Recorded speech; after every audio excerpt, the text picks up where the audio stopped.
கர்த்தர் ஸ்தோத்திரம். प्रभु की महिमा हो। இயேசு கிறிஸ்துவின் நாமத்தில் உங்களை எல்லாரையும் நாங்கள் வாழ்த்தி ஆசீர்வதிக்கிறோம். यीशु के नाम से सबका स्वागत और आशीष करते हैं। நல்ல நாளிலும் நான் 2 பாடலை பாடி கர்த்தருடைய வேதத்தை தியானிக்க போகிறோம். इस अच्छे से दिन में भी एक वचन को गीत को गाकर हम प्रभु के वचन को ध्यान முதலாவது ஒரு தமிழ் பாடல். पहले एक तमिल गीत ஜெபம் பண்ணுவோம். प्रार्थना करेंगे। பரிசுத்தமும் இரக்கமும் நிறைந்த எங்களுக்கு சர்வ வல்லமையுள்ள நித்திய பிதாவே ஸ்தோத்திரம். अनुग्रह और दया से भरा हुआ प्रभु हमारा सर्वशक्तिमान, வேதத்தில் உள்ள அதிசயங்களை பார்க்கும்படி எங்களுடைய கண்களை திறந்திரணும். कलाम की गहराई को देखने के लिए हमारी आंखों को खोल दे। இதை வாசிக்கிற இதை கேட்கிற ஒவ்வொருவரும் நித்திய ஜீவனை பெற்றுக்கொள்ளணும். और इसे पढ़ने सुनने वाले हर एक नित्य जीवन को पाए। இயேசுவினுடைய நாமத்தில் பிதாவே. यीशु के नाम से मांगते हैं पिता। ஆமென். आमीन। திருக்கரத்தால் தாங்கி என்னை திரு சித்தம் போல்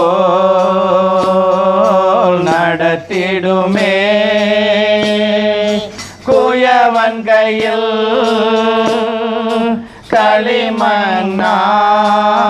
களிமண்ணான் அனுதினம் நீர் வணைந்திடுமே, குயவன் கையில் களிமண்ணான் அனுதினம் நீர் வளைந்திடுமே, வசனம் தியானிக்கையில் இதயமதில் ஆறுதலே, காரிருளில் நடக்கையிலே தீபமாக வழி நடத்தும், காரிருளில் நடக்கையிலே தீபமாக வழி நடத்தும்,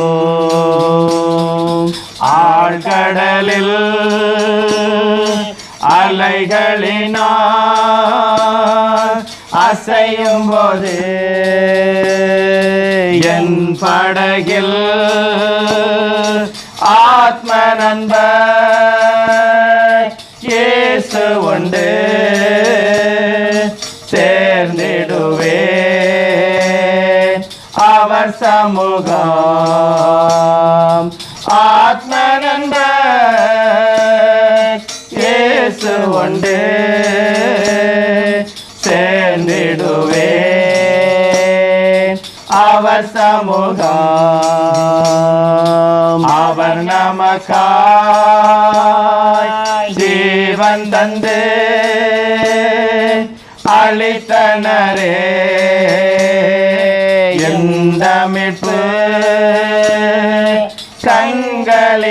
கண்களினால் காண்கிறேனே, என்ப காணான் தேசமதை கண்களினால் காண்கிறேனே, என்ப காணான் தேசமதை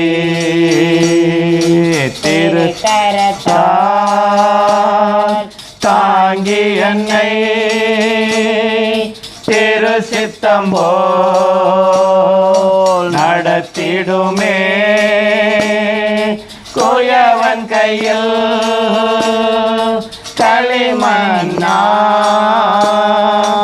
அனுதினம் நீர் வணைந்திடுமே, குயவன் கையில்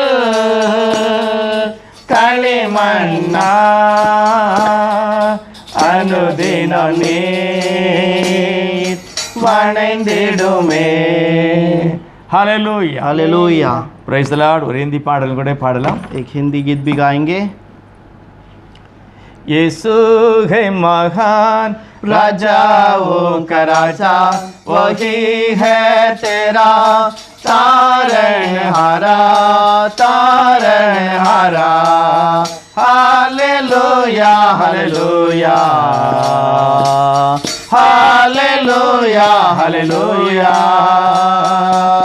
हालेलुया हालेलुया हालेलुया हालेलुया। तू जगत में आके किए महापाप, यीशु ने फिर भी किया तुझे माफ। इस जगत में आके किए महापाप, यीशु ने फिर भी किया तुझे माफ। अब तो रोने दे तेरे दिल के द्वार, खोलेंगे तेरे लिए ये स्वर्ग के द्वार। यीशु है महान राजाओं का राजा, वही है तेरा तारणहारा तारणहारा। Hallelujah hallelujah hallelujah hallelujah hallelujah hallelujah hallelujah hallelujah. इस भी जगत में तो कब तक जिएगा, एक दिन तुझको जाना ही पड़ेगा। इस पापी जगत में तो कब तक जिएगा, एक दिन तो तुझको जाना ही पड़ेगा। और अपने दिल में तू यीशु को जगा देगा, और उस दुनिया में तो बरसों तक जिएगा। यीशु है महान राजाओं का राजा, वही है तेरा तारणहारा तारणहारा। Hallelujah hallelujah hallelujah hallelujah hallelujah hallelujah hallelujah hallelujah hallelujah hallelujah. praise the lord. கர்த்தருக்கு ஸ்தோத்திரம். प्रभु की महिमा हो। நம்முடைய தியானத்துக்காக हमारे ध्यान के लिए 2 கொரிந்தியர் புத்தகம் 3வது அதிகாரம் 17வது வசனம். दूसरे कुरिन्थियों का किताब 3रा अध्याय उसका 17वां वचन। கர்த்தரே ஆவியானவர், கர்த்தருடைய ஆவி எங்கேயோ அங்கே விடுதலையும் உண்டு. और 17 प्रभु तो आत्मा है, और जहाँ जहाँ कहीं प्रभु का आत्मा है वहाँ स्वतंत्र है। நல்ல அருமையான தேவனுடைய அபிஷேகத்தோட எழுதப்பட்ட தேவனுடைய வார்த்தை. और अच्छा प्रभु का सामर्थ्य से लिखा हुआ वचन है।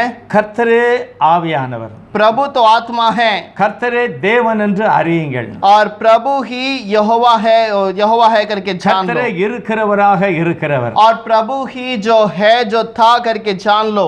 விடுதலைக்கு என்ன அவசியமா? और छुटकारे के लिए क्या अवश्य है? கர்த்தருடைய ஆவி. प्रभु की आत्मा। விசுவாசத்துக்கு என்ன அவசியம்? विश्वास के लिए क्या जरूरत है? தேவனுடைய வார்த்தையை நான் கேட்க வேண்டும். प्रभु की आत्मा को मुझे सुनना है, அப்பொழுது விசுவாசம் வருகிறது. और तब विश्वास आता है। என்ன வசனத்தை கேட்க வேண்டும்? और कौन सा वचन को सुनना है? இயேசுவானவருடைய கிருபை நிறைந்த வார்த்தைகள். और यीशु मसीह का अनुग्रह से भरा हुआ वचन।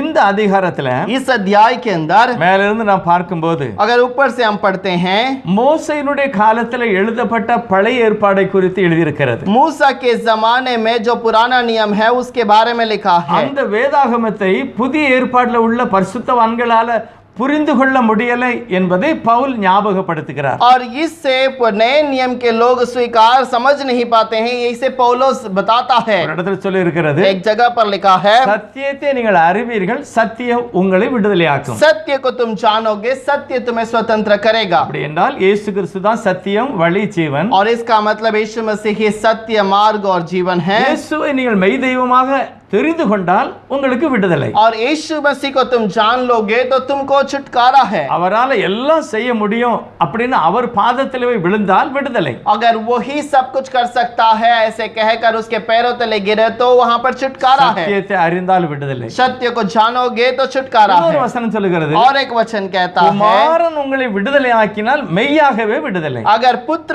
ने तुम्हें स्वतंत्र किया तो सच्चाई में स्वतंत्रता है। எங்க போய் பார்த்தாலும் இயேசு கிறிஸ்துடைய சமூகத்துல வந்துதான் விடுதலை. और कहीं पर भी वचन को देखें तो यीशु मसीह के चरणों तले ही छुटकारा है। ஆனால் இந்த வசனம் நிறைய பேருடைய கன்வென்ஷன் கூட்டத்துடைய மீட்டிங்ல நம்ம அடிக்கிற அந்த என் நோட்டீஸ்ல இந்த வசனத்தை போடுவாங்க. अब ये वचन जो है बहुत सारे कन्वेंशन सभा के उस नोटिस पे भी चिपकाया जाता है। என்ன நோக்கத்துல போடுறாங்க? वो किस विचार में डालते हैं? அவங்க என்ன நோக்கத்துல போடுறாங்கன்னா, वो क्या विचार में डालते हैं? நடத்துற கூட்டத்திலே கர்த்தருடைய ஆவியானவர் இருக்கிறார். और वो जो सभा चलाते हैं वहां पर प्रभु की आत्मा है। வாருங்கள், आइए ஜெபம் பண்ணுவோம், हम प्रार्थना करेंगे, கர்த்தர் உங்களுக்கு விடுதலை கொடுப்பார். प्रभु आपको छुटकारा देगा। என்ன விடுதலை கொடுப்பார்? क्या छुटकारा देगा? பாவத்திலிருந்து விடுதலை கொடுப்பார், पाप से छुटकारा देगा, வியாதியிலிருந்து விடுதலை கொடுப்பார், बीमार से छुटकारा देगा, அசுத்த ஆவியிலிருந்து விடுதலை கொடுப்பார், अशुद्ध आत्माओं से छुटकारा என்ன देगा। கட்டு இருந்தாலும் கர்த்தர் விடுதலை கொடுப்பார். कोई भी बंधन क्यों ना रहे उस पे से छुटकारा मिलेगा। அந்த நோக்கத்துல தான் இந்த வசனத்தை நோட்டீஸ்ல और எழுதுவார்கள். उसी विचार के साथ में इस वचन को उस नोटिस पे चिपकाया जाता है। கண்டிப்பா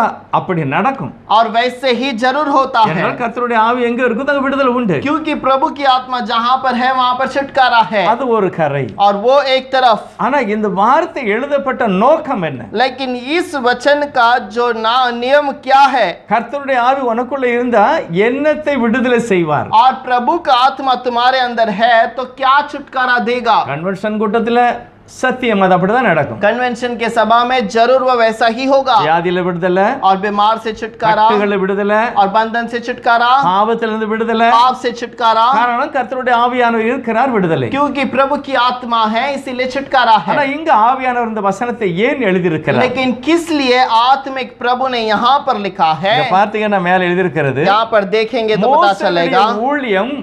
ஊழியம் ஒரு உலக பிரகாரம் ஊழியம் என்று எழுதி இருக்கிறார். और मूसा का जो सेवकाई है वो दुनिया के रीति के अनुसार है। பவுல் சொல்லுகிறார் எங்களுடைய ஊழியம் ஆவிக்குரிய ஊழியம். लेकिन पौलुस कहता है कि हमारी सेवकाई आत्मिक रीति से है। மோசேயுடைய ஊழியம் ஒரு குறிப்பிட்ட காலத்தோட முடிவடைகிறது. और मूसा की सेवकाई कुछ समय के बाद वो अंत हो जाता है। பவுல் சொல்லுகிறார் எங்களுக்கு கொடுக்கப்பட்ட ஊழியமோ உலகத்தின் முடிவு பரியந்தம். और लेकिन हमें जो दिया गया है वो सेवकाई दुनिया के अंत तक है। இயேசு கிறிஸ்து வரும் வரைக்கும் यीशु मसीह के आगमन तक என்னுடைய சுவிசேஷம் ஒளிந்து போகாது. हमारा सुसमाचार नाश न होगा। ஆனால் இயேசு கிறிஸ்து பிறந்த பிறகு, क्योंकि यीशु मसीह के जन्म लेने के சிலுவையில बाद வெற்றி அடைந்த பிறகு, और क्रूस पर जय पाने के बाद, அபிஷேகம் இறங்கின பிறகு अभिषेक उतरने के बाद சபை அஸ்திபாரப்படுகிறது. और कलीसिया का नींव डाला गया। புதிய ஏற்பாட்டு சபை எப்ப ஆரம்பிச்சது? नए नियम का कलीसिया कब आरंभ हुआ? அப்போஸ்தலர் 2வது அதிகாரத்துல. प्रेरितों के दूसरे अध्याय पर। ஆரம்பத்துல என்ன உபதேசம்? आरंभ में क्या उपदेश था? மனம் திரும்பணும், मन फिराओ, இயேசு கிறிஸ்து நாமத்தில் ஞானஸ்நானம் எடுக்கணும், यीशु मसीह के नाम से बपतिस्मा लो, அப்போஸ்தலருடைய உபதேசத்துல அந்யோன்யத்துல ஐக்கியப்படணும். और प्रेरितों के एक साथ मिलने में और रोटी बांटने में भागी बनो। இதுதான் ரட்சிக்கப்பட்ட ஒரு சபை. और यही उद्धार पाया हुआ है कलीसिया। அது தேவனுடைய சபை. और वो प्रभु की कलीसिया அது है। உலகத்துல காணப்படாத ஒரு மகிமையான ஒரு சபை. अब दुनिया में नहीं दिखाई देने वाला एक कलीसिया है। ரட்சிக்கப்பட்ட ஜனத்தை ஒரு சர்ச்சுக்குள்ள அவங்க சேர்க்கல. और उद्धार पाए हुए लोगों को एक कलीसिया के साथ नहीं जोड़ा गया। உலக பிரகாரமா ஒரு சர்ச்சுக்குள்ளேயே ஒரு கட்டடத்துக்குள்ள வரலாம்.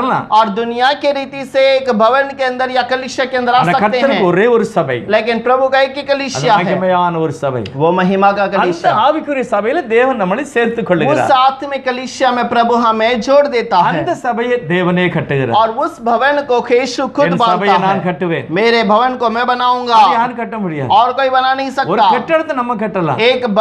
एक भवन को हम बना सकते हैं, ஆனால் ஆவிக்குரிய சபை लेकिन आत्मिक कलीसिया அது को கைகளினால் கட்டப்பட்ட சபை वो அல்ல. हाथों के द्वारा बनाया गया அது कलीसिया கர்த்தருடைய नहीं, ஆவியானவரே அந்த சபை. वो प्रभु की आत्मा ही वो कलीसिया அவரே है, சர்வவல்லமுள்ள और ஆண்டவர். वही सर्वशक्तिमान है। என்ன சொல்லுகிறார்னா, और वो क्या कहता है? மோசேயினுடைய ஊழியத்தை ஜனங்களால் பார்க்க முடியவில்லை. मूसा की सेवकाई को लोगों के द्वारा वो दिखाई नहीं அவருடைய दे पाया, முகத்தை பார்க்க முடியல. उसके चेहरे को नहीं देख அவர் पाया। தெய்வ சமூகத்திலே தேவனுடைய பர்வதத்திலிருந்து இறங்கி வரும்போது ஒரு பிரகாசம் இருந்தது. और प्रभु के समूह से उतर के आने के समय पर, उस पर्वत से आने के समय पर एक चमक थी। மோசேக்கு தெரியாது, मूसा को नहीं ஆனா पता चला, ஜனங்கள் அவன் முகத்தை பார்க்கவே முடியல. लेकिन लोग उसके चेहरे को नहीं देख पाए। அப்பதான் மோசேக்கு தெரியுது, ஓ என்னுடைய முகத்துல ஒரு பிரகாசம் तब இருக்கு. मूसा को समझ में आया कि उसके चेहरे पे एक चमक है। தேவ சமூகத்திலே காத்திருக்கிற ஜனத்துக்கு அப்படிப்பட்ட ஒரு மகிமை. और प्रभु के समूह में इंतजार करने वालों के लिए वैसा एक महिमा। இன்றைக்கு பாருங்க நிறைய பேருடைய சாட்சியை நீங்க आज கேட்டிருக்கீங்க. बहुतों के आप गवाही को आप सुन सकते हैं। ஒருவர் சொல்லுகிறார், நான் ஒரு குடிகாரனா இருந்தேன், एक व्यक्ति कहता है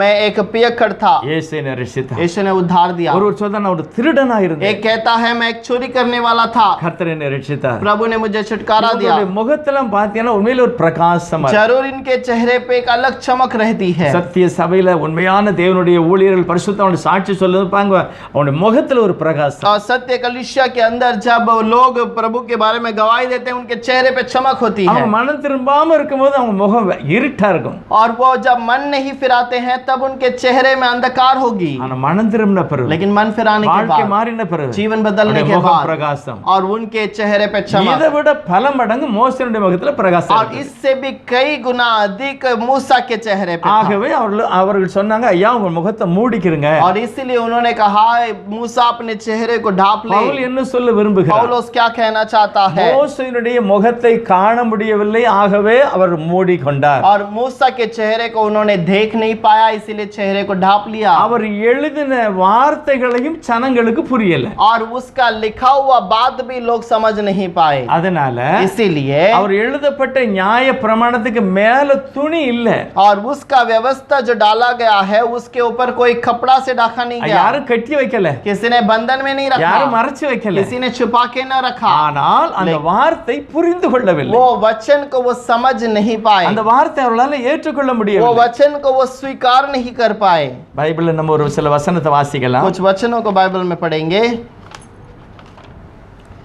வேதத்துல வாசிப்போம். அதாவது நம்ம அப்போஸ்தலர் நடபடிகள் प्रेरितों का किताब 17வது அதிகாரம் 17वां अध्याय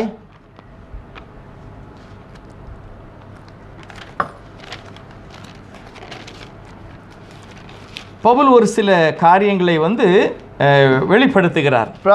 पौलुस कुछ बातों को यहाँ पर बताता है। இப்போ இவர் தேவனுடைய வார்த்தை நிமித்தமாக ஒரு இடத்துல அடைக்கப்பட்டிருக்கிறார். अब एक बंधन के कुछ कामों के कारण वो एक जगह पर बंधन में है। அதுக்கு பிறகு இவருடைய ஊழியம் பெருகி வருகிறது. और उसके बाद इसकी सेवकाई बढ़ती आ रही இவர் है। சில நிருபங்களை எழுதி கொடுக்கிறார். और वो कुछ नियमों को लिख कर देता है। ஆண்டவரை ஏற்றுக்கொள்கிறார்கள். कुछ पत्र को देता है, लोग स्वीकार करते हैं, उद्धार पाते हैं। இவங்க என்ன செய்தாங்கன்னா வேதத்தை வாசிக்கிறார்கள். और इन लोगों ने कलाम को पढ़ा है। வாசிக்கலாம் 17வது அதிகாரம் 11வது வசனம். 17वां अध्याय के अंदर 17वां वचन 11 वचन। அந்த பட்டணத்தார் மனோவாஞ்சையாய் வசனத்தை ஏற்றுக்கொண்டு காரியங்கள் இப்படி இருக்கிறதா என்று தினந்தோறும் வேத வாக்கியங்களை ஆராய்ந்து பார்த்ததினால் தெசலோனிக்கேயில் உள்ளவர்களை பார்க்கிறோம் நற்குணசாலிகளாய் இருந்தார்கள். ये लोग तो तेसलोनियों के यहूदियों से भले थे और उन्होंने बड़ी लालसा से वचन ग्रहण किया और प्रतिदिन पवित्र शास्त्रों में ढूंढते रहे कि ये बातें यों ही हैं कि नहीं।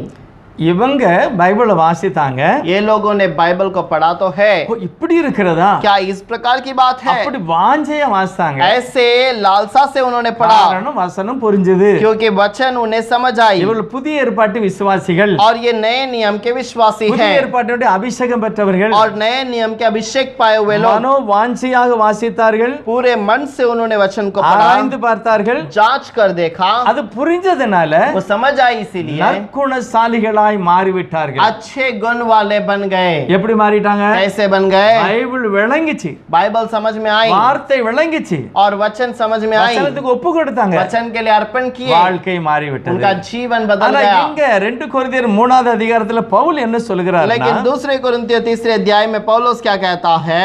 இவர்களுடைய வேதாகமத்தை இவர்களால் புரிந்து கொள்ள முடியவில்லை.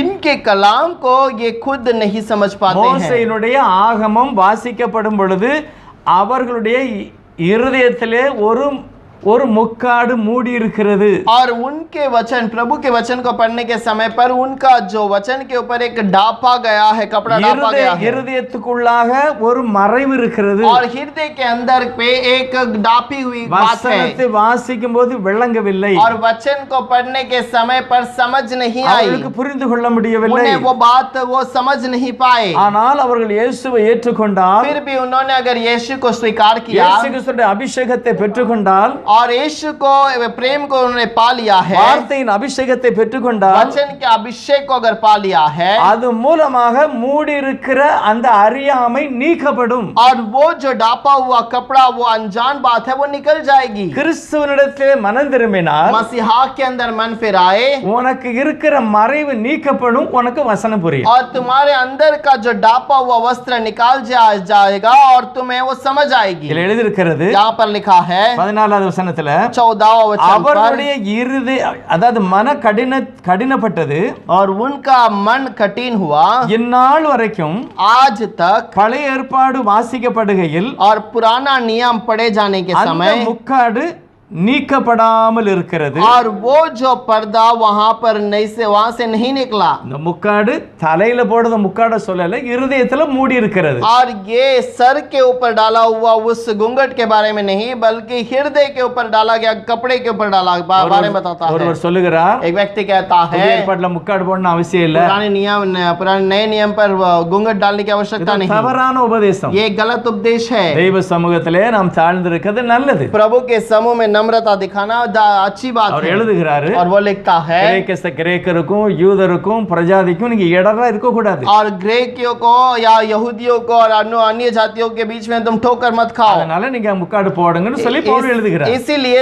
तुम अपने आप के ऊपर वो घूंघट लगाना करके அது कहता ஒரு है. தாழ்மை, ஒரு அடக்கம், ஒடுக்கம், அது நல்லது. और वो एक नम्रता है, वो अच्छी बात है, वो करना चाहिए. அந்த முக்காட நான் இப்ப பேசல. और उस घूंघट के बारे में नहीं बात அந்த करता. முக்காடு அவசியம் சபைக்கு போகும்போது நல்லது. और तुम्हारे लिए वो अवश्य है कलीसिया में जाने के लिए வெளிய वो இருந்து मुख्य है. பார்க்கும்போதே தெரியும் சபையில இருக்கிற ஒரு கூட்டம். और बाहर से जाने के समय पर पता चलता है कि वो कलीसिया के अंदर बैठने वाला एक झुंड है. அப்படி முக்காடு இல்லாம இருந்தா தியேட்டர்ல உட்கார்ந்த மாதிரி தெரியும். अगर घूंघट नहीं होगा तो वो थिएटर में बैठे हुए लोगों के समान दिखाई देगा. ஆகவே தெய்வ சமூகத்துல இருக்கிறது ஒரு முக்காடு, ஒரு அருமையான நல்ல பழக்கம். और परमेश्वर के समूह में बैठने के समय पर घूंघट पहनना बहुत अच्छी बात அது है. ஒரு மரியாதை. और वो एक आदर है. வேதம் அதை சொல்லுகிறது. कलाम उसे कहता है. ஆனா ஒருவர் சொல்லுகிறார், இந்த வசனத்தை சொல்லுகிறாரு, நீங்கள் கிறிஸ்துவினாலே கிறிஸ்துவிடத்தில் வரும்போது அந்த முக்காடு போயிடும். और वहां पर एक व्यक्ति कहता है तुम मसीहा के समय पर सामने आने के समय पर वो जो पर्दा है उठ जाता है. அதனால முக்காடு வேண்டாம். इसलिए उस घूंघट की आवश्यकता नहीं. தவறான ஒரு மொழி,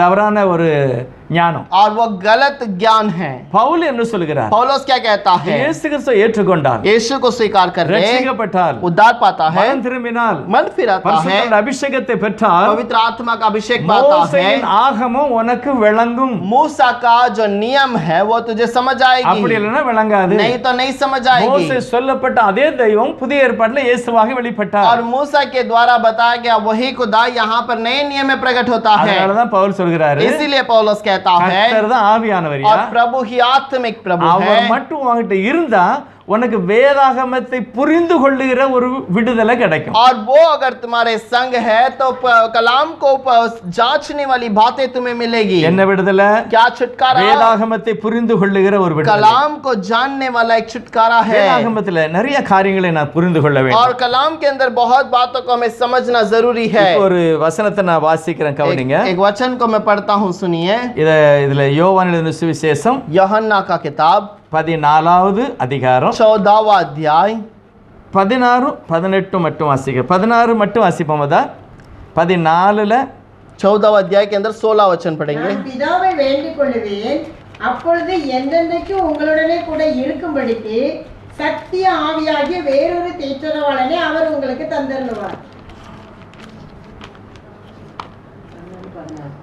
मैं पिता से विनती करूंगा और वह तुम्हें एक और सहायक देगा कि वह सर्वदा तुम्हारे साथ रहे. இப்போ பவுல் ஆவியானவர் யோவான் மூலமாக எழுதி வைத்திருக்கிற நிருபம். अब आत्मिक प्रभु यूहन्ना के द्वारा लिखा गया एक पत्र है. இது நல்ல ஒரு குட் நியூஸ். और ये एक अच्छा संदेश है. இது விடுதலை கொடுக்கிற ஒரு சுவிசேஷம். और ये छुटकारा देने वाला एक संदेश है. 16வது வசனம் என்ன சொல்லுது? 16 वचन क्या कहता है? இயேசுவானவரே பேசுகிறார். यीशु मसीह खुद कहता है. என்ன பேசுகிறாரு? क्या कहता है? நான் பிதாவை வேண்டிக் கொள்வேன், मैं पिता से विनती करूंगा, அப்பொழுது என்றென்றைக்கு உங்களோடு இருக்கும்படி சத்திய ஆவியாகிய வேறொரு தேற்றவாளனை அவர் உங்களுக்கு தருவார். और वह तुम्हें एक और सहायक देगा कि वह सर्वदा तुम्हारे साथ 17 சொல்கிறது, உலகம் அந்த சத்திய ஆவி என்ன செய்யாது? और 17 वचन कहता है कि दुनिया उस सत्य आत्मा से क्या करेगा? காணல, அறியல. और वो देखा नहीं इसलिए भरोसा नहीं करता. சத்திய ஆவியை காண முடியுமா? सत्य आत्मा को देख सकते हैं? அறிய முடியுமா? क्या जान सकते இயேசு हैं? இங்க என்ன சொல்லுகிறாரு? यीशु क्या कहता है? நல்ல தெளிவா हमें பார்க்கணும். ठीक से जांचना है। ஒரு வசனத்தை வாசிட்டு இங்க வரலாம். एक वचन को पढ़कर आएंगे। அதாவது 14வது அதிகாரத்துல 6வது வசனம். 6 वचन। அதற்கு இயேசு, நானே வழியும் சத்தியமும் ஜீவனுமாய் இருக்கிறேன், என்னாலே அல்லாமல் ஒருவனும் பிதாவினிடத்தில் வரான். அதாவது வழி சத்தியம் ஜீவன் அப்படின்னா என்னது? और मार्ग सत्य और जीवन, इसका मतलब क्या है? ஆதி முதல் அந்த வரைக்கும் எல்லாமே இயேசு தான். आदि से अंत तक सब कुछ यीशु है। எல்லாம் உருவாக்கப்பட்டது சிருஷ்டிக்கப்பட்ட எல்லாமே இயேசு சொல்றார், நான் தான், எல்லாத்துக்கும் வழி நான் தான். और सब कुछ बनाया गया है, सबका रास्ता मैं ही हूँ। வெளியே உலகத்துல காண்கிறதும் காணப்படாததும் எல்லாம் உருவாக்குறது இயேசு தான். और दुनिया में जो दिखाई देता है, जो अनजान है, सब कुछ यीशु ही है। ஆகவே நான் இல்லாம इसीलिए मेरे बिना நீங்க பிதாட்ட போக முடியாதுன்னு சொல்லல. और तुम पिता के पास जा नहीं सकते करके नहीं कहा। நான் தான் பிதா, என்கிட்ட நீ வர முடியாது. और मैं ही पिता हूँ, मेरे पास तो आ नहीं पाएगा। பிதாவின் இடத்துல வரான், और पिता के पास आ नहीं पाएगा। வந்தா நீ என்கிட்ட தான் வரணும். अगर आएगा तो मेरे पास ही आना होगा। வழி சத்தியம் ஜீவன் எல்லாம், அதாவது எல்லாமே இயேசுதான் தான். और मार्ग सत्य और जीवन सब यीशु है। புரிந்து கொள்ளல. அவங்க கேட்காங்க, அது எப்படி ஆண்டவரே? और वो लोग पूछते हैं कि ये कैसी बात है எங்களுக்கு प्रभु, வழி தெரியாது, हमें रास्ता नहीं எங்களுக்கு पता, ஒண்ணும் புரியல. हमें समझ नहीं आई। ஆண்டவர் தெளிவா சொல்லுகிறாரு. और हम प्रभु ठीक से बताता है। என்ன சொல்றாரு பாருங்க. பிலிப்பை பார்த்து சொல்றாரு, फिलिप्पुस से कहता है, பிதாவை எங்களை காண்பின்னு கேட்கிறாரு. पिता को हमें दिखा करके कहता है। இயேசு அதற்கு அவனை பிலிப்பை பார்த்து சொல்றாரு, यीशु फिलिप्पुस को देखकर कहता है, இவ்வளவு நாள் உன் கூட இருக்கப்பா, நான் தான் பிதா. और इतना दिन मैं तुम्हारे साथ हूँ, मैं ही पिता हूँ। பிதாவை ஒருவன் ஒரு காலு காணவில்லை, और पिता को किसी ने कभी नहीं देखा। அவருடைய இடத்துல மறைந்திருக்கிற நான் பிதாவை வெளிப்படுத்தினேன். और उसके अंदर जो छुपा हुआ पिता को मैं प्रकट करता हूँ। இதை நான் தெளிவா புரிந்து கொண்டால் எல்லாமே புரியும். अगर इसे मैं ठीक से समझा दूं तो सब कुछ समझ में आ ஏழாவது जाएगा। வசனம் சொல்லுது, 7वां वचन कहता है, இயேசு சொல்றார், என்னை அறிந்தீர்களானால் अगर यदि तुम मुझे जाना तो என் பிதாவையும் அறிந்திருப்பீர்கள். तो मेरे पिता को भी जानते। அப்படின்னா इसका मतलब என்ன நல்லா பாத்துக்க, मुझे ठीक से देख ले। என்ன நீ அறிஞ்சுக்கிட்டன்னா अगर मुझे तू जान लिया பிதாவையும் நீ அறிஞ்சு तो கொள்ளலாம். पिता को भी जान लिया है। இது முதல் अभी से நீங்கள் तुम அவரை, और उसको, எவரை? किसे? பிதாவை पिता को அறிந்தும் जानकर அவரை கண்டும் இருக்கிறீர்கள். और उससे देख के भी रहे हो।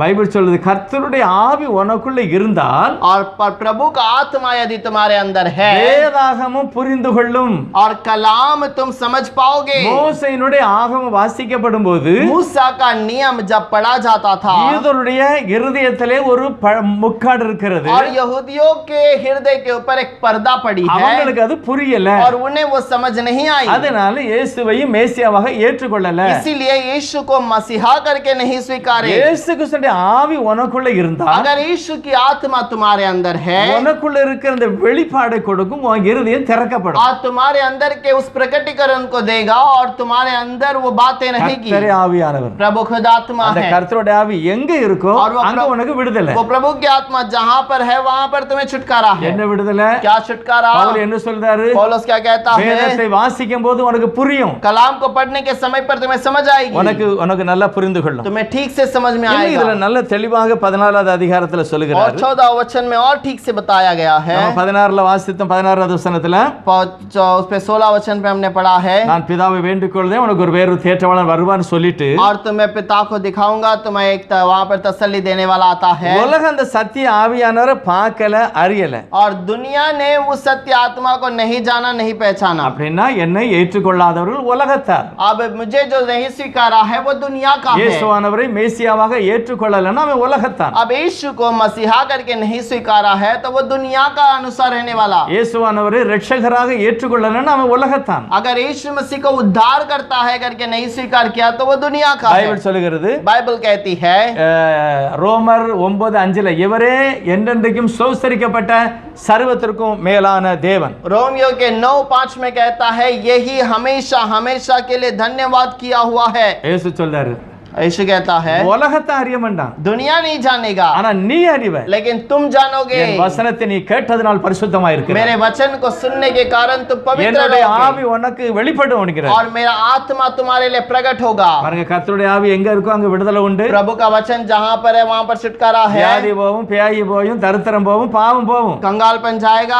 बीमारी जाएगी, तुम्हारा पाप चला जाएगा। அதெல்லாம் உண்மைதான். वो सब सच है। ஆனா 2 கொரிந்தியர் 3:17 என்ன சொல்லுது? लेकिन पहला कोरिन्थियों का 3:17 क्या कहता है? கர்த்தருடைய ஆவி எங்கேயோ प्रभु की आत्मा जहाँ पर அங்க है விடுதலை உண்டு. और वहाँ पर छुटकारा என்ன है। விடுதலை? क्या छुटकारा? பைபிள் உனக்கு புரியும். बाइबल तुम्हें समझ आएगी। கர்த்தருடைய ஆவியானவர் உனக்கு வெளிப்படுத்துவார். प्रभु की आत्मा तुम्हें प्रकट करेगा। இங்க ஆண்டவர் 17வது வசனம் சொல்கிறாரு. 17 वचन में प्रभु कहता யோவான் है 14:17 यूहन्ना का 14वां अध्याय 17 वचन உலகத்தான் என்னையும் அறியல, என் பிதாவை அறியல. और दुनिया के लोगों ने मुझे और मेरे पिता को नहीं समझा। காரணம் என்னை பார்த்தா என்னை அறியல, பிதாவையும் பார்த்தா அறியல. और मुझे देखा नहीं समझा, पिता को देखा उसे भी नहीं समझा। அதனால इसीलिए அந்த தேற்றவாளனாகிய பரிசுத்த ஆவி அவனுக்கு கிடையாது. और वो पवित्र आत्मा जो सहायक है वो तो उनके लिए नहीं है, ஆனா உங்களுக்கு உண்டு. लेकिन तुम्हारे लिए है, காரணம் நீங்க என் கூட இருக்கீங்க. क्योंकि तुम मेरे साथ हो। என்ன பிதாவாக நீங்கள் तुमने ஏற்றுக்கொண்டீர்கள், मुझे पिता करके स्वीकार किया, மேசியாவாக ஏற்றுக்கொண்டீர்கள். मसीहा करके स्वीकार किया।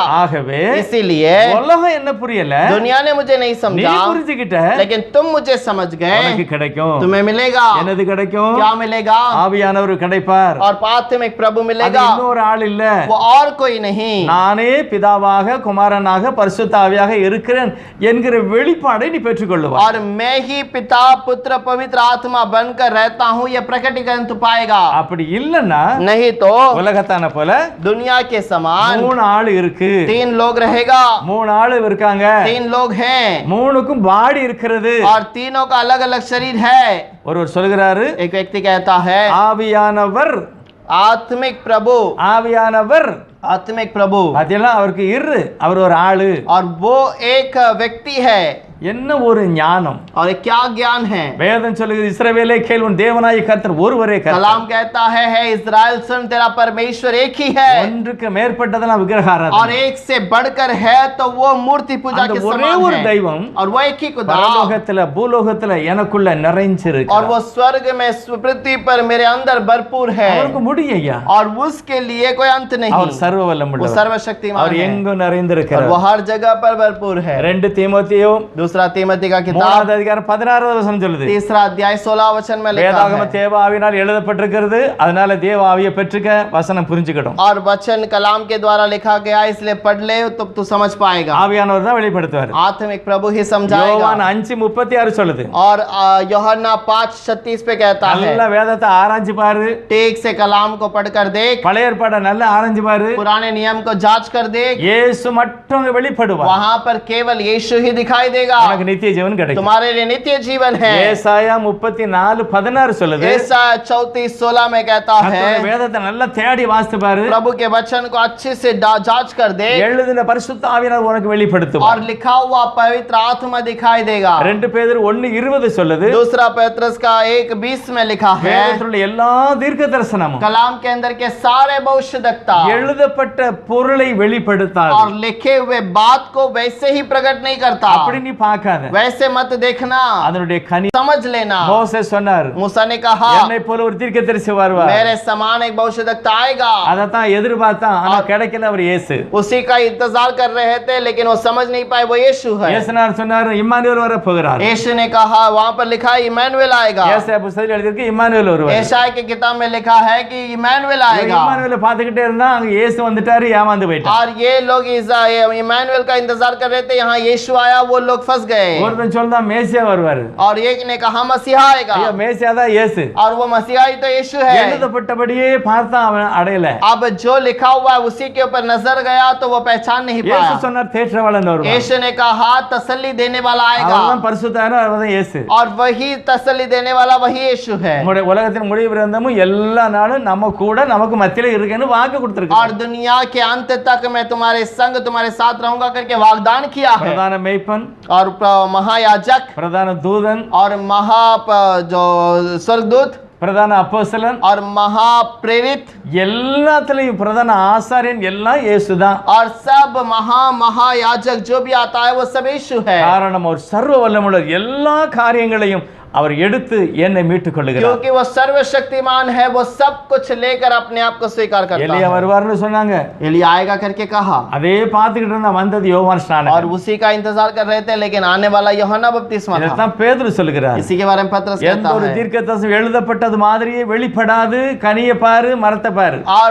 कोई भी भविष्यवक्ता लिखे हुए समान नहीं रहेगा, उस पेड़ को देख, उसके फल को देख। ஆனா எரேமியா 8:8 சொல்லுது, यिर्मयाह 8:8 कहता है, அநேக வேதபாரனுடைய கள்ள எழுத்தாணி और बहुत सारे जो याजकों के झूठा जो बातें जो लिखी हुई है, தெய்வம் 3 அப்படின்னு வெளிப்படுத்தான். प्रभु वो 3 है करके प्रकट करता है, எல்லாம் கள்ள எழுத்தாணினால் எழுதப்பட்டவை. और ये सब गलत व्यक्ति के द्वारा लिखा गया है। இவர் சொல்லுகிறார் 2 கொரிந்தியர் दूसरे कोरिन्थियों में 11வது அதிகாரத்துல 11वां अध्याय के अंदर பவுல் சொல்லுகிறார், पौलुस कहता है, நான் சொல்லாத இயேசுவை பற்றி பிரசங்கம் பண்ணதான், मैं जो कहता हूँ उस यीशु को छोड़कर और किसी நாங்க यीशु का பெறாத प्रचार करता ஆவியை है, பற்றி பேசதான், और मैं जो पाया नहीं उस आत्मा के बारे में நாங்க बताता है, சொல்லாத சுவிசேஷத்தை சொல்லுதான். और मैंने जो नहीं कहा वो उस समाचार के बारे में बताता இவங்கெல்லாம் है, கள்ளன் வஞ்சிக்கப்பட்டவன். और ये सब चोर हैं, फंसाते हैं, கர்த்தர் தான் ஆவியானவர், और प्रभु खुद आत्मा है, கர்த்தரே தெய்வம். और प्रभु खुद அந்த परमेश्वर ஆவி है। உனக்குள்ள இருந்தா वो आत्मा यदि तेरे पास है, இயேசு சொன்னவைகள் புரிந்துவிடும். और यीशु जो कहता है वो समझ में आएगा। கர்த்தருடைய வேதத்தை நான் புரிந்து கொள்ள प्रभु வேண்டும். के वचन को हमें समझना है। இன்றைக்கு ஒரு அருமையான காரியத்தை நான் புரிந்து கொள்ள போகிறோம். आज एक अच्छी सी बात को हम समझ लेंगे। தேவன் இந்த உலகத்துல ஜெனிபிக்கப்பட்டார் அப்படின்னு வசனம் இருக்கிறது. और प्रभु जो है इस दुनिया में वहां पर उत्पन्न हुआ करके लिखा हुआ है। वचन को पढ़ेंगे, நீதிமொழிகள் नीति वचन 8வது அதிகாரம் 8वां अध्याय 26வது வசனம். 26वां वचन पढ़ेंगे। जब यहोवा ने न तो पृथ्वी और न मैदान न जगत की धूलि के परमाणु बनाए थे, इससे पहले मैं उत्पन्न हुआ। அவர் பூமியையும் அதன் வெளிகளையும் பூமியில் உள்ள மண்ணின் திரள்களையும் உண்டாக்கும் முன்னும் நான் ஜனிப்பிக்கப்பட்டேன். இந்த ஜெனிபிக்கப்பட்டேங்க வார்த்தை अब यहाँ पर जो उत्पन्न हुआ करके लिखा गया है, நிறைய பிரசங்கமார் சொல்றாங்க, और बहुत सारे लोग प्रचारक कहते हैं, இயேசு கிறிஸ்து செல்ல பிள்ளையாக மடியில இருந்தார். और यीशु मसीह एक लाडला बच्चे के समान गोद में बैठा है। அது தவறான உபதேசம். वो एक गलत उपदेश है। தேவன் எப்படி இருந்தாரு? प्रभु कैसा था? அவர் ஞானமாக வெளிப்பட்டார். और वो ज्ञान के रूप में प्रकट हुआ, இயேசுவே ஞானமாக இருக்கிறார். और यीशु मसीह ज्ञान है। இது நம்முடைய தேவன் யாரு? அனாதியான தேவன். और हमारा प्रभु कौन है? अनंत काल का परमेश्वर, अनादि ஒன்றுமில்லா தன்னந்தனியானவர். और वो कभी ना एक अनाथ के समान कोई अकेला रहने वाला, அனாதி தேவனே உனக்கு அடைக்கலம். और वो अनंत का जो अकेला रहने वाला प्रभु ही तेरा रक्षक அவருக்கு है, கூட ஒரு தெய்வம் இல்லை. और उसके साथ में कोई खुदा नहीं, அவர் சர்வ வல்லமுள்ள और ஆண்டவர். वो सर्वशक्तिमान है। ஏசாயா 43:10 சொல்லுகிறது, ऐसा है 44 के अंदर 10 में எனக்கு लिखा முன்னால है, ஒரு தெய்வம் கிடையாது, எனக்கு பிறகு இருக்காது, ना मेरे पिछले में कोई खुदा था, ना मेरे आगे कोई खुदा है, நானே கர்த்தர். मैं खुदा हूँ। ஆனா சங்கீதம் 2:7வது வசனத்திலேயும் இதே ஜெனிபிக்கப்பட்டார்ங்க வார்த்தை வருகிறது. वचन संहिता के अंदर भी यही जो उत्पन्न हुआ है करके वचन आती है। ஜெனிபிக்கப்பட்டார்னா என்ன அர்த்தம்? जो उत्पन्न हुआ का मतलब क्या है? வேதம் சொல்லுகிறது நம்ம வாசிக்கலாம். और उस वचन को पढ़ेंगे, ஜெனிபிக்கப்பட்டார். वो वहां पर उत्पन्न हुआ। இப்போ நம்ம என்ன செய்திருக்கோம்? हम क्या किए हैं? நம்ம முதலாவது தாய் தகப்பனுக்கு பிறந்தோம். हम पहले अपने माता पिता के लिए जन्म लिए, ஆனா இயேசு சொல்றாரு இந்த பிறப்பு சரியில்லைப்பா, நீ மறுபடி பிறக்கணும். और यीशु ने कहा ये जन्म सही नहीं है, तो फिर से जन्म ले। நீ பாவத்துல பிறந்திருக்கிற, और तू पाप में जन्म नहीं, लिया मरण है, बनो। तू मन फिरा, நீ மறுபடி பிறக்கலன்னா தேவராஜ்யத்துக்கு போக முடியாது. तू फिर से मन नहीं फिरा तो स्वर्ग के राज्य में नहीं जा सकता। மறுபடி பிறக்கணும்னா நீ சாகணும். अगर फिर से जन्म लेना है तो तुम्हें मरना होगा। இயேசு கிறிஸ்துக்குள்ள பழைய சரீரம் அடக்கம் பண்ணப்பட்டு புது சரீரம் வேணும். और यीशु मसीह के अंदर वो पुराना शरीर दफन होना चाहिए, नया शरीर आना चाहिए। அதுதான் நமக்கு என்னது? உயிர் தெழுதல். और यही हमारे लिए पुनर्दान அதுதான் है, மறுபிறப்பு. और यही दूसरा जन्म है। இப்ப இயேசு கிறிஸ்து ஜெனிபிக்கப்பட்டார் அப்படின்னா உயிர் தெழுந்தார் என்று அர்த்தம். अब यीशु मसीह जो उत्पन्न हुआ करके लिखा है, इसका मतलब वो पुनर्दान हुआ இது தீர்க்க தரிசனம். और वो जी उठा है. ये எப்போ भविष्यवाणी है. உயிர் தெழுந்தாரு? ये कब जी उठा? எப்போ உயிர் தெழுந்தாரு? कब जी उठा? வேதாகமத்துல பார்த்தோம்னா कलाम के अंदर देखेंगे, ஒரு 2-3 வசனம் நாம் பார்க்க போகிறோம். कुछ वचनों को हम देखेंगे. வெளிப்படுத்தின விசேஷம் 13:8 போட்டிருக்கிறது. प्रकाशित वाक्य 13:8 पे लिखा है, இயேசு கிறிஸ்து உலக தோற்றத்துக்கு முன்னே அடிக்கப்பட்டார். और यीशु मसीह दुनिया के उत्पन्न के पहले ही क्रूस पर मारा गया. இதெல்லாம் தீர்க்க தரிசனமாக சொல்லப்பட்ட வார்த்தை. और ये सब भविष्यवक्ताओं के द्वारा बताया गया. எப்போ அடிக்கப்பட்டார்? कब मारा उसको, क्रूस पर कब मारा இந்த गया? உலகம் உண்டாவதுக்கு முந்தி. ये दुनिया के उत्पन्न के पहले, அது தீர்க்க தரிசனம். और ये भविष्यवाणी है. நிறைவேறினது புதிய ஏற்பாடு. और नया जो पूरा हुआ वो नए नियम पर. அதே போல உலகம் உண்டானதுக்கு முந்தி அவர் உயிர் தெழுந்தார். इसी प्रकार दुनिया के उत्पन्न के पहले वो वहां पर पुनर्दान हुआ அது है வெளிப்படுத்தப்பட்டது. और वहां पर प्रकाशित புதிய किया गया ஏற்பாடுல நடந்திருக்கிறது. और नए नियम पर वो पूरा हुआ. கொஞ்சம் குழம்ப கூடாது, நல்ல தெளிவாய் புரிந்து கொள்ள வேண்டும். आपको वहां पर गड़बड़ी में नहीं बल्कि इसे ध्यान से समझना है. எபேசியர் 1 அதிகாரத்துல 4வது வசனம் சொல்லுகிறது. और एफेसियों की किताब के अंदर 4 पे लिखा हो, 4:6 में लिखा है, நல்லா யோசிச்சு பாருங்க, நம்மள ஆண்டவர் எப்போ தெரிஞ்சுக்கிட்டார்? और हमें प्रभु ने कब चुना है? நீங்க ரட்சிக்கப்பட்ட பிறவா? क्या आप उद्धार पाने के बाद? இல்ல, नहीं. வேதம் சொல்லுது உலக தோற்றத்துக்கு முந்தியே உங்களை அவர் தெரிந்து கொண்டார். कलाम कहता है दुनिया के उत्पन्न के पहले ही तुम्हें उसने चुन लिया. எப்படி தெரிஞ்சுக்கிட்டாரு? कैसे चुन लिया? உண்மை உள்ளவன் என்று கர்த்தர் அறிந்தார். और तू सच्चा है करके प्रभु ने जाना, ஆனால் நீ பாவியாக இருந்தாய். लेकिन तू पापी था. ஏதோ ஒரு குடும்பத்துல பிறந்த, कोई तो परिवार में जन्म लिया, எப்படியோ நீ வாழ்ந்த, कैसे तो जीवन बिताया, ஆனா உன் பேர் ஜீவ புஸ்தகத்துல இருக்கு. लेकिन तेरा नाम उस जीवन के पुस्तक पे இப்ப है. இயேசு கிறிஸ்துவோட சுவிசேஷகர் வருகிறார். अब यीशु मसीह का सुसमाचार आता है, ஐயா குடிக்காதங்க ஐயா, हे भाई तू वहां पर दारू मत पी, மனம் திரும்புங்க. मन फिराओ. இயேசு உங்களை ரட்சிக்கிறார். यीशु आपको प्रेम இயேசு करता உங்களை है, நேசிக்கிறார். यीशु आपसे प्रेम करता அதோட है. பொருள் என்ன? इसका मतलब क्या இயேசு है? உங்களை ரட்சித்திருக்கிறாரு, உங்க பேர் பரலோகத்துல இருக்கு, மனம் திரும்புங்க. और यीशु मसीह ने आपका नाम को जीवन के पुस्तक में लिखा, मन फिराओ.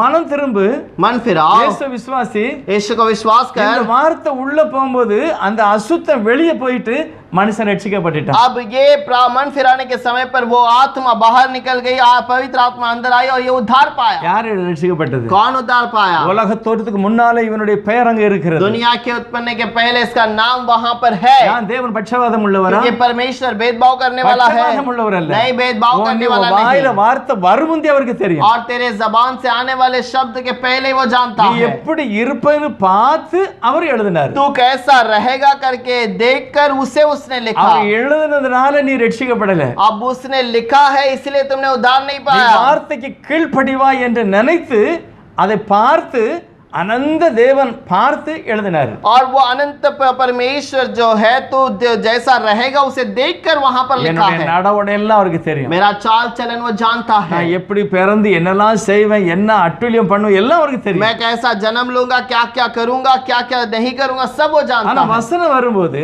लेकिन वचन आने के समय पर, கீழ்ப்படிஞ்சு ஏற்றுக்கொள்ளும் போது, आज्ञा मानकर चलने के समय पर ரட்சிக்கப்படுகிறோம். உலகத்துல हम उद्धार पाते हैं दुनिया में. இதெல்லாம் பார்த்த ஆண்டவர் अब ये सब देखने वाला खुदा, பிறக்கு முந்தியே என்னை என் பேர் அங்க குறிச்சிருக்கிறார். अब मेरे जन्म लेने के पहले ही मेरे नाम को वहां पर रखा. எபேசியர் 1:4 சொல்லுகிறது. एफेसियों का 1:4 में कहता है, முன்னால் ஆதாம் ஏவாள் உண்டாக்கப்படுவதற்கு முந்தி, दुनिया के उत्पन्न के पहले, आदम और हवा बनाए जाने के पहले, வானமும் பூமி உண்டாக்கப்படுவதற்கு முந்தி, आकाश और पृथ्वी बनाए जाने के पहले நம்முடைய பேர் ஜீவ புஸ்தகத்தில் இருக்கிறது. हमारा नाम जीवन के पुस्तक में रखा है. ஆள் பார்த்து எழுதல, என்னுடைய பிறப்பையும் வளர்ப்பையும் நடையும் பார்த்த தெய்வம் எழுதியிருக்கிறார். और वो आदमी को देखकर वहां पर नहीं लिखा, मेरे चाल चलन सबको जानने के बाद उसने लिखा है. ஒரு வசன வாசிப்போம். வெளிப்படுத்தின விசேஷம் प्रकाशित वाक्य में एक वचन पढ़ेंगे, 17வது 17वां अध्याय 8வது வசனம். 8वां वचन. வெளிப்படுத்தல் 17 நீ கண்ட மிருகம் முன்னே இருந்தது. 17:8. நீ கண்ட மிருகம் முன்னே இருந்தது, இப்பொழுது இல்லை. அது பாதாளத்தில் இருந்து ஏறி வந்து நாசமடைய போகிறது. இதெல்லாம் நடக்க போகிறது. உலக தோற்றம் முதல் ஜீவ புஸ்தகத்தில் பேர் எழுதப்பட்டிராத பூமியின் குடிகள் இருந்ததும் இராமற் போனதும் இனி இருப்பதுமாய் இருக்கிற மிருகத்தை பார்த்து ஆச்சரியப்படுவார்கள். ஐயா நடக்க போகிற தரிசனத்தை யோவான் பார்க்கிறார். और जो होने वाले भविष्यवाणी को यूहन्ना देखता है. நம்ம எல்லாம் பரலோகத்துல Dress போட்டு உட்கார்ந்ததை யோவான் பார்த்துட்டாரு. और हम सब वो वस्त्र पहनकर स्वर्ग में बैठे हैं, इसे यूहन्ना ने देख लिया. நம்மனும் போகல, हम अभी तक गए नहीं, ஆனா அவர் முதல்ல பார்த்துட்டாரு. लेकिन उसने पहले ही देख लिया பார்த்ததை எழுதுறாரு. और देखा हुआ बात को लिखा, எழுதப்பட்டது நடக்க போகுது. और लिखा हुआ बात अब होगा. பைபிள் சொல்லுகிறது, बाइबल कहती है உலக தோற்றம் முதல் दुनिया के उत्पन्न से पहले ஜீவ புஸ்தகத்தில் பெயர் எழுதப்பட்டிராத குடிகள் और जीवन के पुस्तक में जो लिखा नहीं गया, இருந்தது இராமல் போனதுமான, அதாவது அந்த இன்னும் பிறக்கல ஒரு சிலர். अब कुछ लोग जन्म नहीं लिए हैं. இப்ப வெளிப்படுத்த விசேஷம் எழுதும்போது நம்ம பிறக்கவே இல்லை. प्रकाशित वाक्य लिखने के समय पर हम नहीं जन्मे थे. அதுதான் ஆவியானவர் சொல்கிறார், நீ சிலர் பிறக்கல, நீ பிறக்க போறான். इसलिए आत्मिक प्रभु कहता है अभी ये लिखा है, लिखा हुआ है, कुछ लोग जन्म नहीं लिए, कुछ ஆனா लेंगे, இவங்க பேர் பரலோகத்துல இருக்கு. लेकिन इनका नाम स्वर्ग में है. என் பேர் பரலோகத்துல இருந்ததுனால நான் ரட்சிக்கப்படவில்லை. और मेरा नाम स्वर्ग में था, इसीलिए मैं उद्धार नहीं पाया. இயேசு கிறிஸ்துவின் கல்வாரி சிலுவையில் உள்ள அந்த வார்த்தையை கேட்டு நான் செவி கொடுத்ததுனால और यीशु मसीह के क्रूस के उस आवाज को सुनकर मैंने कान दिया, நான் इसलिए கீழ்ப்படிகிறத मैं आज्ञा मानता हूँ. கர்த்தர் உலக தோற்றத்துக்கு முன்னால பார்த்துட்டாரு. और प्रभु ने उसे दुनिया के उत्पन्न के पहले मुझे देख लिया, அதனால என் பேர் எழுதியிருக்கு. इसीलिए मेरे नाम को वहां पर அதனால लिखा. தான் ரட்சிப்பு. इसीलिए तो उद्धार है. அப்ப உலக தோற்றத்துக்கு முன்னால அடிக்கப்பட்டவர் எப்பொழுது உயிர் தெழுந்தார்? दुनिया के उत्पन्न के पहले जो मार खाया वो कब जी उठा? உலக தோற்றத்துக்கு முந்தி. और दुनिया के उत्पन्न के पहले. இதைத்தான் நீதிமொழி சொல்லுகிறது, அவர் அனாதியாய் ஜெனிப்பிக்கப்பட்டார். और इसी के बारे में नीति वचन में लिखा है वो अनंत काल से उत्पन्न हुआ है. ஜெனிப்பிக்கப்பட்டார்னா உயிர் தெழுந்தார் என்று அர்த்தம். और उत्पन्न हुआ का मतलब है कि वो जी उठा है. இப்ப நம்ம புரிஞ்சு கொள்ளலாம். अब हम समझ जाएंगे. வசனத்துக்கு வாசிக்கலாம். वचन को पढ़ेंगे. நம்ம புரிந்து கொள்ளும்படி சில வசனத்தை வாசிக்க उस போறோம். वचन को समझने के लिए हम कुछ वचन को पढ़ेंगे. 1 பேதுரு 1வது அதிகாரம் पहला पत्रस का पहला अध्याय 4வது வசனம். 4था वचन. 1 பேதுரு 1வது அதிகாரம் 4வது வசனம். அவர் இயேசு கிறிஸ்து மரித்தோரிலிருந்து எழுந்ததினாலே அழியாததும் மாசற்றதும் வாடாததுமாகிய சுதந்திரத்திற்கு ஏதுவாக ஜீவனுள்ள நம்பிக்கை உண்டாகும்படி தமது மிகுந்த இரக்கத்தின்படியே நம்மை மறுபடியும் ஜெனிப்பித்தார்.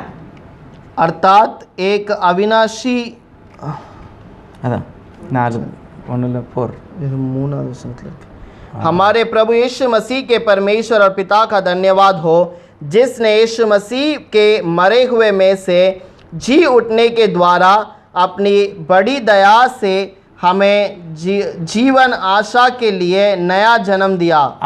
புது ஜீவன் கொடுத்தார். नया जन्म दिया है. ஜெனிப்பிக்கப்பட்டோம். और हम फिर से जन्म लिए हैं. அப்படினா நம்ம பாவத்துக்கு மரிச்சு புதுசா உயிரோட வந்துட்டோம். इसका मतलब पाप में मरकर हम फिर से जी उठे हैं. இதத்தான் சாலமோன் எழுதி இருக்கிறாரு, ஜெனிப்பிக்கப்பட்டார். और इसी के बारे में सुलेमान ने लिखा है कि जन्म लिया. சிலர் சொல்வாங்க உண்டாக்கப்படாமல் ஜெனிப்பிக்கப்பட்டார். और कुछ लोग कहेंगे इसने रचना नहीं किया गया, इसका उत्पन्न हुआ. और பிதாவோட ஒரே தன்மை உடையவர். और पिता के साथ में एक स्वरूप का है. அப்படி எழுதல பைபிள்ல. वैसा नहीं लिखा है. அவர் உயிர் தெழுந்தார். और वो जी उठा है. இன்னும் கொஞ்சம் விவரமா இருப்பாங்க இதே அதிகாரத்துல. और ये इसी वचन के अंदर वहां पर लिखा हुआ है. பேதுரு पहला पत्रस 23வது வசனம் பாருங்க. அதாவது ஒவ்வொரு மனிதனையும் பார்த்து சொல்றார், அழிவுள்ள வித்தினாலே அல்ல, என்றென்றைக்கு நிற்கிறதும் ஜீவனுள்ளதுமான தேவ வசனமாகிய அழிவில்லாத வித்தினாலே மறுபடியும் ஜெனிப்பிக்கப்பட்டிருக்கிறீர்களே. उस पे 23वां वचन, क्योंकि तुमने नाशवान नहीं पर अविनाशी बीज से परमेश्वर के जीवते और सदा ठहरने वाले वचन के द्वारा नए जन्म पाए हो. கர்த்தருடைய ஆவி இருந்தா வசனம் புரியும். और प्रभु का आत्मा रहेगा तो वचन समझ आएगी. கர்த்தர் புரிய வைப்பாரு. प्रभु आपको समझाएगा. என்னை வசனம் நினைச்சாராம், அழிவுள்ள வித்தினால இல்ல, அழிவுள்ள வார்த்தையினால என்னை கர்த்தர் ரட்சிக்கல. और मुझे नाशवान बीज के द्वारा नहीं उत्पन्न किया. அழியாத இயேசுநாதருடைய வார்த்தையினாலே நான் மரித்து மறுபடியும் பிறந்திருக்கிறேன். और अविनाशी बीज के द्वारा मैं फिर से जन्म लिया हूं. நான் மறுபடியும் உயிர்ப்பிக்கப்பட்டிருக்கிறேன். मैं फिर से जी उठा हूं. ரோமர் 6ல போட்டிருக்கிறது. रोमियो का 6 में लिखा है, இயேசு கிறிஸ்துவின் நாமத்தினாலே ஞானஸ்நானம் பெறுகிறவர்கள் और यीशु मसीह के नाम से बपतिस्मा लेने वाले அவருடைய மரணத்துக்குள்ளாக அடக்கம் और பண்ணப்படுகிறார்கள், उसके मरण के द्वारा दफन किए गए திரும்ப और உயிர்ப்பிக்கப்படுகிறார்கள். फिर वो जी उठे हैं। ஆகவே உண்மையான ஒரு கிறிஸ்தவன் इसीलिए एक सच्चा मसीहा பாவத்துக்கு மரித்து पाप के लिए मरकर ஞானஸ்நானத்தினால அடக்கம் பண்ணப்பட்டு बपतिस्मा के द्वारा दफन किया गया உயிர்த்தெழுந்திருக்கிறான். और पुनर्दान पाया है। நான் மறுரூபமாயிருக்கிறேன். मैं रूपांतर हो गया हूँ। இதைத்தான் சொல்லுகிறது, மறுபடி ஜெனிப்பிக்கப்பட்டேன். और इसी के बारे में लिखा है, मैं फिर से जन्म लिया हूँ। இயேசு கிறிஸ்து ஜெனிப்பிக்கப்பட்டார், यीशु मसीह का उत्पन्न हुआ உயிர்த்தெழுந்தார். और वो जी उठा। இன்னொரு வார்த்தை கூட யாக்கோபுல और एक वचन है याकूब में முதல் அதிகாரம் 18வது வசனம். पहला अध्याय का 18वां वचन। யாக்கோப் அவர் சித்தம் கொண்டு தம்முடைய சிருஷ்டிகளில் நாம் முதற்பலனானவர் ஆவதற்கு நம்மை சத்திய வசனத்தினாலே ஜெனிப்பித்தார். उसने अपनी ही इच्छा से हमें सत्य के वचन के द्वारा उत्पन्न किया சத்திய வசனத்தினாலே நான் ஜெனிப்பிக்கப்பட்டேன், और सत्य वचन के द्वारा मैं उत्पन्न हुआ। உயிர்த்தெழுந்தேன். मैं जी उठा। இயேசுவானவர் உலக தோற்றத்துக்கு முன்னாலே அடிக்கப்பட்டார், यीशु मसीह दुनिया के उत्पन्न के पहले की वो क्रूस पर मार உலக खाया தோற்றத்துக்கு முன்னாலே உயிர்த்தெழுந்தார், और दुनिया के उत्पन्न के पहले जी भी उठा ஜெனிப்பிக்கப்பட்டார். और वो वहां पर उत्पन्न हुआ। அவர் ஆளா வரல, वो व्यक्ति के रूप में नहीं, எனக்காக மரித்தார், எனக்காக உயிர்த்தார். मेरे लिए मर गया, मेरे लिए जी उठा। பவுல் இன்னும் லூக்கா மிகவும் அருமையாக எழுதுகிறார். அப்போஸ்தலர் நடபடிகள் और प्रेरितों की किताब में लूका बहुत अच्छे तरीके से लिखता है। 13வது அதிகாரம். 13वां अध्याय। நாம் மிகவும் கவனித்தால் ஜெனிப்பிக்கப்பட்டார் அப்படின்னா என்ன? और हम अगर ध्यान से सुनेंगे तो जो उत्पन्न हुआ इसका मतलब क्या है? ஜெனிப்பிக்கப்பட்டார்னா ஒரு ஆள் தத்துவத்தை எழுதல, और यीशु मसीह उत्पन्न हुआ मतलब एक मनुष्य के रूप में नहीं, உலக தோற்றத்துக்கு முன்னாலே அடிக்கப்பட்டார், दुनिया के उत्पन्न के पहले वो मार खाया உலக गया, தோற்றத்துக்கு முன்னாலே உயிர்த்தெழுந்தார். दुनिया के उत्पन्न के पहले ये जी भी उठा அது है। நடந்தது புதிய ஏற்பாடு, और ये हुआ है पुराने அது नियम में, தீர்க்க वो தரிசனம் भविष्यवाणी है, இங்க நிறைவேறுகிறது. यहाँ पर पूरा हुआ। 13வது அதிகாரம் அப்போஸ்தலர் நடபடிகள் प्रेरितों का 13वां अध्याय 27வது வசனம். 27वां वचन। எருசலேமில் குடியிருக்கிறவர்களும் அவர்கள் அதிகாரிகளும் அவரை அறியாமலும் ஓய்வு நாள்தோறும் வாசிக்கப்படுகிற தீர்க்கதரிசிகளின் வாக்கியங்களை அறியாமலும் அவரை ஆக்கினைக்குள்ளாக தீர்த்ததினால் போதும் போதும் போதும் போதும். क्योंकि यरूशलेम के रहने वाले और उनके सरदारों ने उसे पहचाना और न भविष्यद्वक्ताओं की बातें समझी। இதைத்தான் வேதம் சொல்லுகிறது. इसी के बारे में कलाम कहता பழைய है, ஏற்பாட்டு புஸ்தகம் எருசலேமில் உள்ள ஆலயத்திலே வாசிக்கப்பட்டது. पुराना नियम का जो किताब है वो यरूशलेम के अंदर पढ़ा गया था, நியாயப்பிரமாணம் வாசிக்கப்பட்டது, व्यवस्था पढ़ी गई, தீர்க்க தரிசனம் வாசிக்கப்பட்டது. व्यवस्था पढ़ाया गया। புரிந்து கொள்ளாமல் மேசியாவை சிலுவையில் அடித்தார்கள். अनजान में मसीहा को क्रूस पर मार दिया। இதைத்தான் ஆவியானவர் எழுதி வைத்திருக்கிறார். इसी के बारे में आत्मिक प्रभु लिख के रखा है। 32வது வசனம் சொல்லுகிறது, 33वां वचन पर लिखा है, நீர் என்னுடைய குமாரன், और तू मेरा पुत्र है என்று நான் உம்மை ஜெனிப்பித்தேன். और मैंने तुम्हें आज उत्पन्न किया। என்ன அர்த்தம்? इसका मतलब क्या? என்னை பரிசுத்த வார்த்தையினாலே ஜெனிப்பித்தார். और मुझे पवित्र आत्मा के पवित्र वचन के द्वारा जिलाया। இயேசுவோ மரணத்தை ஜெயித்தார். और यीशु मसीह मरण को जीता। அப்போ இவர் என்ன சொல்றாரு அப்படின்னா, ये क्या कहना चाहता है? நீர் என்னுடைய நேசகுமாரன் तू मेरा प्रिय पुत्र है, அப்படின்னு 2வது சங்கீதத்தில் எழுதியிருக்கிறது. ऐसे दूसरे वचन संहिता पर लिखा है, அப்படியே எப்படியே वैसे ही, அந்த எழுதியிருக்கிற வார்த்தையின்படியே और वो लिखा हुआ वचन के जैसे ही। சங்கீதம் 2ல அவர் மறுபடியும் இவர் என்னுடைய நேசகுமாரன், இவரை நான் ஜெனிப்பித்தேன் எழுதியிருக்கிற வசனத்தின்படியே, और ये मेरा प्रिय पुत्र है, इसको जैसे मैंने जिलाया वैसे ही। அந்த எழுதியிருக்கிறபடியே यहाँ पर लिखा हुआ उसी प्रकार என்ன எழுதியிருக்கிறது? क्या लिखा है? ஜெனிப்பிக்கப்பட்டார். और वो वहां पर जिलाया गया, அப்படின்னா உயிர்த்தெழுந்தார். इसका मतलब उसे जिलाया गया இந்த வார்த்தையின்படியே ये वचन के द्वारा। 33வது வசனம் வாசிக்கலாம். 33 அப்போஸ்தலர் 13:33. मत्ती प्रेरितों का 13:33। இயேசுவை எழுப்பினதினாலே இயேசுவை எழுப்பினதினாலே தேவன் நம்முடைய பிதாக்களுக்கு அருளி செய்த வாக்குத்தத்தத்தை அவருடைய பிள்ளைகளாகிய நமக்கு நிறைவேற்றினார் என்று நாங்களும் உங்களுக்கு சுவிசேஷமாய் அறிவிக்கிறோம். कि परमेश्वर ने यीशु को जिलाकर वही प्रतिज्ञा हमारे संतानों के लिए पूरी की, जैसे दूसरे वचन में भी लिखा है, तू मेरा पुत्र है, आज मैं ही ने तुझे जन्माया है। கர்த்தருடைய ஆவி எங்கேயோ जहाँ प्रभु की आत्मा है, அங்க உங்களுக்கு விடுதலை, वहाँ पर आपको छुटकारा, வேதாகமம் புரியும். कलाम आपको समझ आएगी। அப்படி இல்லைன்னா अगर ऐसी बात नहीं, மோசேயுடைய ஆகமம் வாசிக்கப்படும் பொழுது मूसा का नियम पढ़ने के समय पर இருதயத்துல ஒரு முக்காடு இருக்கிறது. हृदय में एक पर्दा डापा है। தலையில உள்ள முக்காடுல இருதயத்துல முக்காடு सर இருக்கிறது. के पर घूंघट नहीं, बल्कि हृदय के ऊपर एक पर्दा है। அதனால அந்த வசனம் புரியல. इसीलिए वो वचन समझ नहीं आई। இன்றைக்கும் கர்த்தருடைய ஆவி உங்களுக்கு இல்லைன்னா अगर आज भी प्रभु की आत्मा आप पर नहीं, இயேசுவானவரை குறித்தும் புரியாது. यीशु के बारे में भी आप नहीं समझोगे। இரண்டாவதோ மூணாவதோ கடவுள்னு நினைச்சிட்டு இருப்பீங்க. आप दूसरा या उसका तीसरा खुदा करके समझते கர்த்தருடைய ஆவி रहोगे। எங்கேயோ அங்க விடுதலை. जहाँ प्रभु की आत्मा है, वहाँ पर छुटकारा है। பைபிள் சொல்லுகிறது. बाइबल कहती है, வேதாகமம் பழைய ஏற்பாடும் புதிய ஏற்பாடும் பழைய ஏற்பாடும் நியாயப்பிரமாணம் தீர்க்கதரிசனம் வாசித்தார்கள். और पुराना नियम व्यवस्था सब उन्होंने पढ़ा, ஆனா அவர் இருதயத்துல முக்காடு. लेकिन हृदय पे तो पर्दा है। புரிந்து கொள்ளாமல் அவரை சிலுவையில் அடித்தார்கள். अनजान में उसे क्रूस पर मार दिया। அது சங்கீத 2வது சங்கீதத்தில் எழுதப்பட்டபடியே और प्रेरितों के दूसरे अध्याय में लिखे हुए के समान இயேசுவை அப்படியே இயேசு எழுப்பப்பட்டார். और यीशु वैसे ही जिलाया गया। சங்கீத 2ல எழுதியிருக்கிறபடியே அவர் உயிர்ப்பிக்கப்பட்டார். प्रेरितों के दूसरे अध्याय में लिखे हुए के समान वो जिलाया गया। அப்படினா ஜெனிபிக்கப்பட்டார்னா உயிர் தெழுந்தார். इसका मतलब उत्पन्न हुआ, इसका मतलब वो जिलाया गया। அப்போஸ்தலர் 28ல கடைசில அப்போஸ்தலர் பவுல் நிறைய ஊழியக்காரங்களை கூப்பிட்டு பேசுகிறார். प्रेरितों के 28वें अध्याय पर वहां पर पौलुस बहुतों को बुलाकर बातें करता है। 28ல 23ல சொல்கிறார். 28 पे अंदर 23 में कहता है, காலையில இருந்து சாயந்திரம் வரைக்கும் और शाम सुबह से लेकर शाम तक மோசே நியாயப்பிரமாணம் தீர்க்கதரிசனம் और मूसा की व्यवस्था और भविष्यद्वक्ताओं की किताब, இயேசு எடுத்து காண்பிக்கிறார். और उसके अंदर के यीशु को निकालकर उन्हें दिखाने लगा। கொஞ்ச பேருக்கு முக்காடு விலகிட்டு புரிஞ்சுக்கிட்டாங்க. और कुछ लोगों का वो पर्दा निकाल दिया गया, वो समझ आई। ஒரு சிலருக்கு புரியவே முடியல. कुछ को समझ ही नहीं आया, எழும்பி அப்படியே போறான். वो उठकर वहां से निकल गए। பவுல் ஒரு சாபமான வார்த்தை சொன்னார்.